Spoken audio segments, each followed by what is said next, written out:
வணக்கம் ஃப்ரெண்ட்ஸ், நான் உங்கள் மோனோ எலக்ட்ரானிக்ஸ் கரூர். நண்பர்களே, இன்றைய வீடியோவில் எதை பற்றி பார்க்க போகிறோம்னா ஒரு விகார்ட் ஸ்டெப்லைசரை பற்றி தான் பார்க்க போகிறோம். ஸோ இது விகார்ட் ஸ்டெப்லைசர்லேயே கிறிஸ்டல் ப்ளஸ். இதனுடைய கரண்ட் ரேட் இன்னைக்கு 3600 ரூபாய்க்கு மேலே தான் வரும்.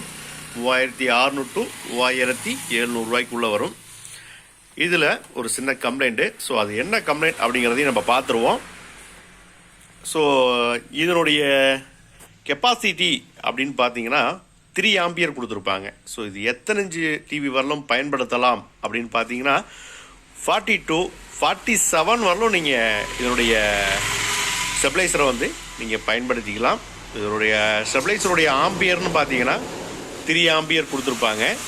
ஸோ என்னென்ன அப்ளிகேஷனுக்கு யூஸ் பண்ணலாம் அப்படின்னு பார்த்தீங்கன்னா ஹோம் தேட்டருக்கு, டிவிக்கு, எல்சிடி டிவிக்கு, சிஆர்டி டிவிக்கு நீங்கள் யூஸ் பண்ணிக்கலாம். ஒன்றும் பிரச்சனை கிடையாது. சிஆர்டி டிவிக்கு இவ்வளோ காஸ்ட்லி நமக்கு தேவையில்லை. இருந்தாலும் யூஸ் பண்ணக்கூடிய அப்ளிகேஷனை நான் சொல்கிறேன். ஸோ இன்புட் ரேஞ்ச் வோல்டு அப்படின்னு பார்த்தீங்கன்னா உங்களுக்கு 90 வோல்ட்லேருந்து இது ஆன் ஆக ஆரம்பிச்சிடும். உங்களுக்கு 270 வரலும் இதுக்கு இன்புட்டாக நீங்கள் வோல்ட்டு கொடுத்துக்கலாம். இதனுடைய ஃபியூச்சர்ஸ் அப்படின்னு பார்த்தீங்கன்னா இதில் என்ன டெக்னாலஜி யூஸ் பண்ணியிருக்காங்க அப்படின்னா பிரைமரி சுவிட்சிங் டெக்னாலஜி அப்படின்னு சொல்லுவாங்க. ஸோ காயிலினுடைய பிரைமரியிலேருந்து எடுத்துக்கக்கூடிய சிக்னலை பொறுத்து தான் இது வேரி ஆகும். இது வெயிட் பார்த்தீங்க அப்படின்னா 2.5 கிலோ இருக்கும். 2.5 kg இருக்கும். ஃபுல் வெயிட் இருக்கும். நல்லா ஸ்ட்ராங்கான ஒரு ஆணி கொண்டு தான் நீங்கள் அதை மாட்டி விடணும். அப்படி இல்லைன்னா நீங்கள் டேபிளில் வச்சுக்கலாம் ஈஸியாக. இதுக்கு வாரண்டி அப்படின்னு பார்த்தீங்கன்னா மேனுஃபேக்சரிங் வாரண்டியே பார்த்தீங்கன்னா 3 இயர்ஸ் கொடுக்குறாங்க.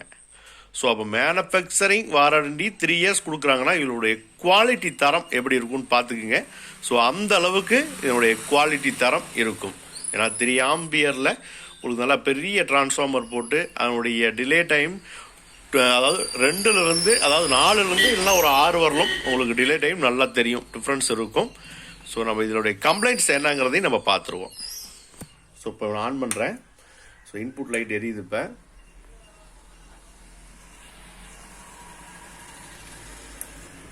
உடனே அவுட்புட் உங்களுக்கு வந்துருச்சு.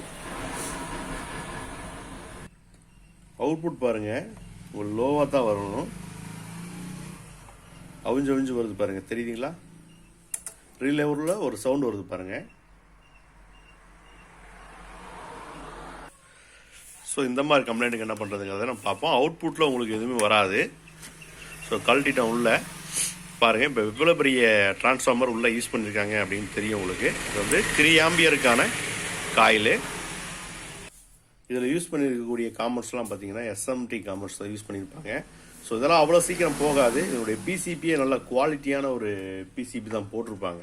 பார்த்தீங்கன்னாவே தெரியும். இதில் யூஸ் பண்ணியிருக்கக்கூடிய டயோடு முதல் கொண்டு எல்லாமே குவாலிட்டியாக தான் இருக்கும். ஸோ இந்த பக்கம் பார்த்தீங்க அப்படின்னா உங்களுக்கு ஒரு ரெகுலேட்டரு,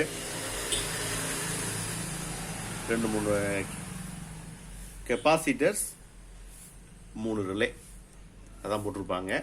ஸோ இந்த ரிலேவில் இருக்கக்கூடிய அவுட்புட்டு தான் கரெக்டாக வரல அப்படின்னா உங்களுக்கு அவுட்புட்டில் வராது. ஸோ அதை என்னங்கிறது இப்போ பார்த்துருவோம். பாருங்கள் கம்ப்ளைண்ட் என்னன்னு பாருங்கள். ஒரு சவுண்டு கேட்குது இல்லையா? இந்த மாதிரி உங்களுக்கு ஒரு சவுண்ட் கேட்டுகிட்டே இருக்கும். ஈரோடுலேருந்து ஒரு சார் கேட்டிருந்தாரு. ஸோ இந்த மாதிரி தான் ப்ராப்ளம் இருக்குது அப்படின்னு. ஸோ அதுக்கு என்ன பண்ணுறதுங்கிறதையும் இந்த வீடியோவில் நம்ம பார்த்துருவோம். பாருங்கள், இந்த மாதிரி கண்டினியூவாக உங்களுக்கு சவுண்டு வந்துக்கிட்டே இருக்கும் ரிலேயில். நல்லா கேட்குதா உங்களுக்கு? இந்த சவுண்டு இந்த மாதிரி தான் இருக்கும். ஸோ அவுட்புட்டில் என்ன வோல்ட் எதுவுமே உங்களுக்கு வராது. ஸோ இந்த கம்ப்ளைண்ட் எப்படி சரி பண்ணுறதுங்கிறதையும் இந்த வீடியோவில் பார்த்துருவோம். ஃப்ரெண்ட்ஸ், இப்போ இங்கே இருக்கக்கூடிய ரிலேவை நம்ம சேஞ்ச் பண்ணிடுவோம். சேஞ்ச் பண்ணிட்டாவே இந்த பிரச்சனை சால்வ் ஆயிரும். அவ்வளோதான். ஸோ நீங்கள் என்ன பண்ண வேணும்னா இந்த மாதிரியான ரிலே இந்த மாடலை ஃபோட்டோ எடுத்துக்கோங்க. நீங்கள் எலக்ட்ரானிக்ஸ் கடையில் எல்லா பக்கமுமே இந்த ரிலே கிடைக்கும். ஸோ நார்மலாக இந்த கிடைக்கக்கூடிய ரிலே தான் இதெல்லாம். ஸோ இந்த ரிலேவை நீங்கள் ஃபோட்டோ எடுத்துகிட்டு போயிட்டு நீங்கள் அவங்கள்ட்ட கேட்டிங்கன்னா அந்த ரிலே கொடுத்துருவாங்க. ஸோ மொத்தமாகவே இந்த 4 ரிலேயுமே நீங்கள் சேஞ்ச் பண்ணிடுங்க. ஸோ இப்போ சேஞ்ச் பண்ணிவிட்டு நம்ம செக் பண்ணிக்குவோம்.